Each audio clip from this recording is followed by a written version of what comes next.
चलिए शुरू करते हैं। विज्ञान का टॉपिक बाय टॉपिक जो डिमांड था आपका वो मैं करने जा रहा हूँ। सिर्फ ये मॉक टेस्ट चलेगा। आगे शुरुआत कर रहा हूँ मैं बायोलॉजी का, जो कि बोटनी का सबसे पहले शुरू करने जा रहा हूँ।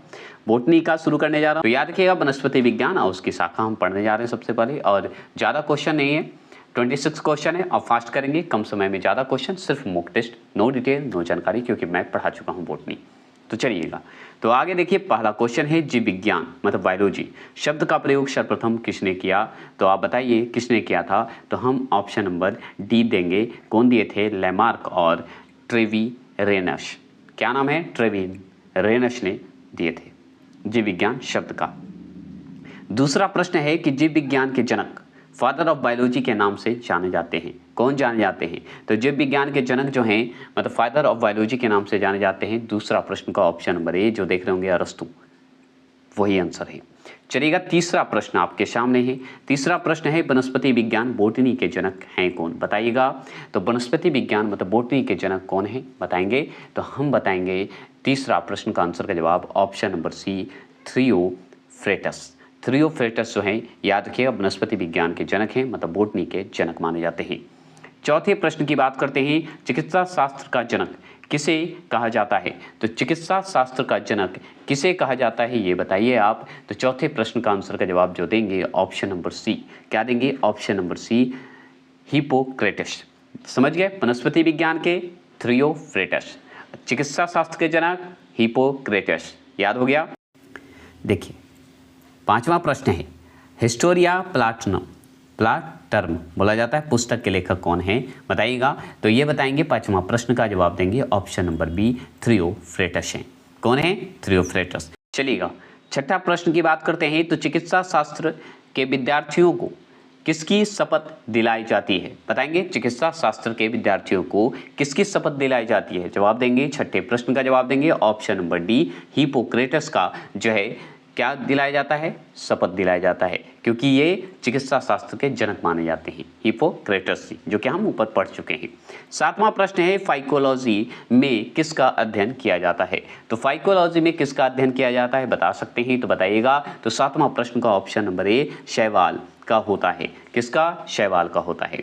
चलिएगा, आठवां प्रश्न की बात करते हैं। तो पर्यावरण का अध्ययन जीव विज्ञान की किस शाखा के अंतर्गत किया जाता है ये बताएंगे। तो आठवां प्रश्न का जवाब देंगे ऑप्शन नंबर सी पारिस्थितिकी जो है तंत्र में होता है। समझ गए? पारिस्थितिकी मतलब इकोसिस्टम।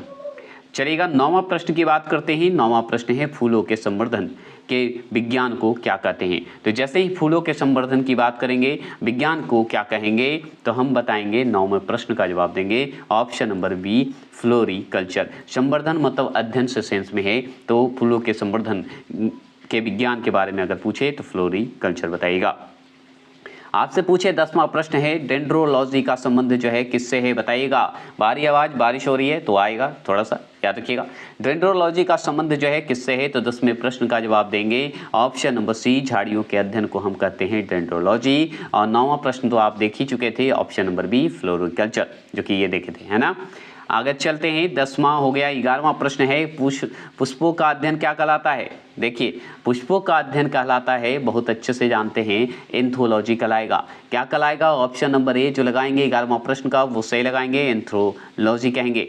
12वां प्रश्न आपसे पूछे तो वनस्पति संवर्धन से संबंधित विज्ञान की शाखा को कहते हैं, क्या कहते हैं बताइएगा। वनस्पति संवर्धन से संबंधित विज्ञान की शाखा को क्या कहते हैं? 12वां प्रश्न का जवाब देंगे तो ऑप्शन नंबर डी हार्टिकल्चर बोलते हैं। क्या बोलते हैं? हार्टिकल्चर बताइएगा।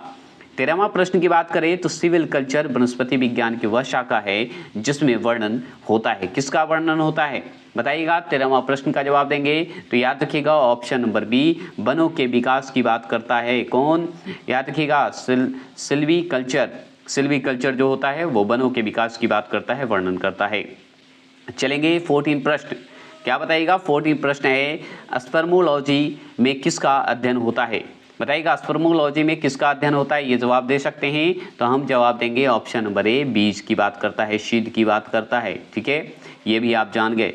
अगर चलते हैं 15वां प्रश्न की बात करें तो 15वां प्रश्न है एग्रोएस्ट्रोलॉजी में अध्ययन होता है। क्या होता है? किसका अध्ययन होता है? एग्रोएस्ट्रोलॉजी में किसका अध्ययन होता है बताएंगे। तो हम 15वां प्रश्न का आंसर का जवाब देंगे। क्या जवाब देंगे? तो ऑप्शन नंबर सी, घासों का अध्ययन होता है। किसका? घासों का। जैसे ही ये ग्रो होगा घास को लगा दीजिएगा। चलिएगा 16वां प्रश्न की बात करते हैं। तो पेडोलॉजी, पीडो ऐसे बोला जाता है, ऐसे पेडोलॉजी में जिसका अध्ययन किया जाता है उसका नाम बताइएगा। तो पेडोलॉजी, पेडोलॉजी दिक्कत नहीं है, पेडोलॉजी, पेडोलॉजी जो है बताइएगा किसका अध्ययन किया जाता है। 16वां प्रश्न का जवाब देंगे तो वो है ऑप्शन नंबर बी, भूमि का होता है, मतलब जमीन का, है ना, याद रखिएगा।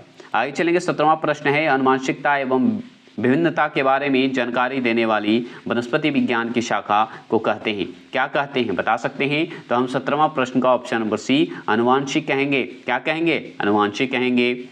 चलिएगा 18वां प्रश्न है, पौधों को नाम देने वाला विज्ञान कहलाता है। तो पौधों को नाम देने वाला विज्ञान क्या कहलाएगा? 18वां प्रश्न का जवाब देंगे तो ऑप्शन नंबर डी, वर्गीकृ। क्या कहलाएगा? वर्गीकृ। चलेगा 19वां प्रश्न है, फलों का अध्ययन कहलाता है। तो फलों का अध्ययन क्या कहलाएगा बताएंगे? तो फलों का अध्ययन कहलाता है 19वां प्रश्न का ऑप्शन नंबर डी, पोमोलॉजी कहलाएगा। क्या कहलाएगा? पोमोलॉजी। फलों के अध्ययन को पोमोलॉजी कहते हैं। आगे सवाल है, परागकणों का अध्ययन जो है कहलाता है। तो परागकणों का जो है अध्ययन क्या कहलाएगा बता सकते हैं? 20वां प्रश्न का जवाब देंगे तो हम जवाब देंगे 20वां प्रश्न का ऑप्शन नंबर बी, पैलिनोलॉजी कहते हैं। क्या कहते हैं? पैलिनोलॉजी कहते हैं। 21वां प्रश्न की बात करें तो साग सब्जी उत्पन्न करने वाले पौधों का अध्ययन कहलाता है। तो साग सब्जी उत्पन्न करने वाले पौधों का अध्ययन क्या कहलाएगा?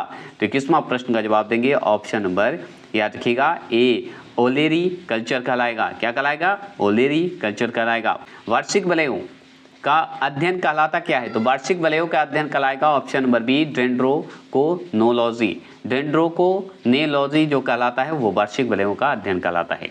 चलिएगा 23वां प्रश्न की बात करें तो पौधों की आंतरिक संरचना का अध्ययन कहलाता है। क्या कहलाता है बताएंगे? तो पौधों की आंतरिक संरचना का अध्ययन क्या कहलाएगा? 23 का ऑप्शन नंबर सी, शारीरिक कहलाएगा। क्या कहलाएगा? शारीरिक कहलाएंगे। आगे चलिए, आगे सवाल बनता है 24 क्वेश्चन नंबर। 24 क्वेश्चन नंबर है कि माइकोलॉजी में किसका अध्ययन किया जाता है। तो जैसे ही माइकोलॉजी की बात करेंगे कवक को टिक लगा के चले आएंगे क्योंकि माइकोलॉजी कवक की बात करता है। ठीक है।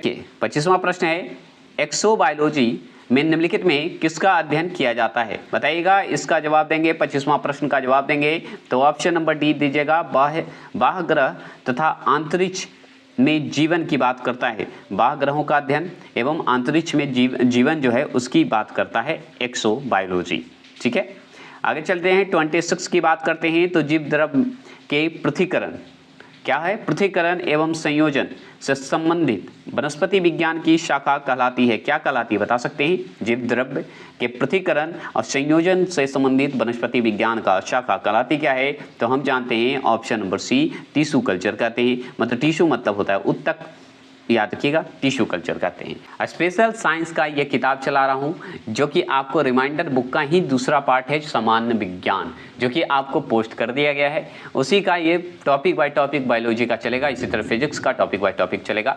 तो आपको अच्छा लगता है तो कमेंट बॉक्स में कमेंट करेंगे, थोड़ी बाहरी आवाज़ों को इग्नोर करेंगे। फिर डेली ये चलेगा टॉपिक वाइज। जैसे वनस्पति विज्ञान पढ़ाया मैंने, नेक्स्ट टॉपिक है पादप जगत का वर्गीकरण। इसी तरह कोशिका सेल के बारे में पढ़ेंगे, मानव शरीर से संबंधित प्रश्न जो बनते वो सारे करवाएंगे। बस आपका सपोर्ट और सब्सक्राइब बना रहे और याद रखें, आप हैं तभी हम हैं। जय हिंद, जय भारत।